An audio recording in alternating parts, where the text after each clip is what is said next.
तर दुसरीकडे मध्य रेल्वेची सेवा सुरू आहे। पावसाची उघडझाप आहे, त्यामुळे प्रवाशांना काहीसा दिलासा मिळतोय।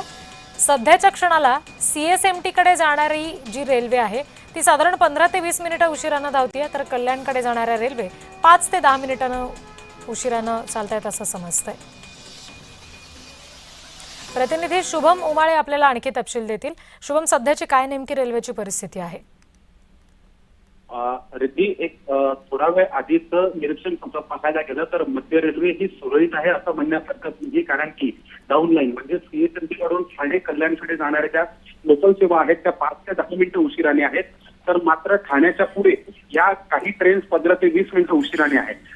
हे समजा अपलाईन बघितली म्हणजे ठाणे कल्याणकडून सीएसएमटी कडे जाणारी वाहतूक तिथं त्या 15 ते 20 मिनिटं उशिराने आहे। तर अर्थमिकता पाहायला गेलं तर सध्या डाऊनलाईन ही महत्वाची मानली जाते, कारण की संध्याकाळची वेळ आहे आणि यामध्ये कुठेतरी ठाण्यापर्यंत जाणाऱ्या चाकरमान्यांसाठी दिलासा मिळतोय, तर ठाण्याच्या पुढे ही 10 ते 15 मिनिटं उशिराने लोकल सेवा सध्या सुरू आहे। ठीक, पुढचे तपशील तुमच्याकडून घेऊ। सध्या धन्यवाद शुभम दिलेल्या माहितीसाठी।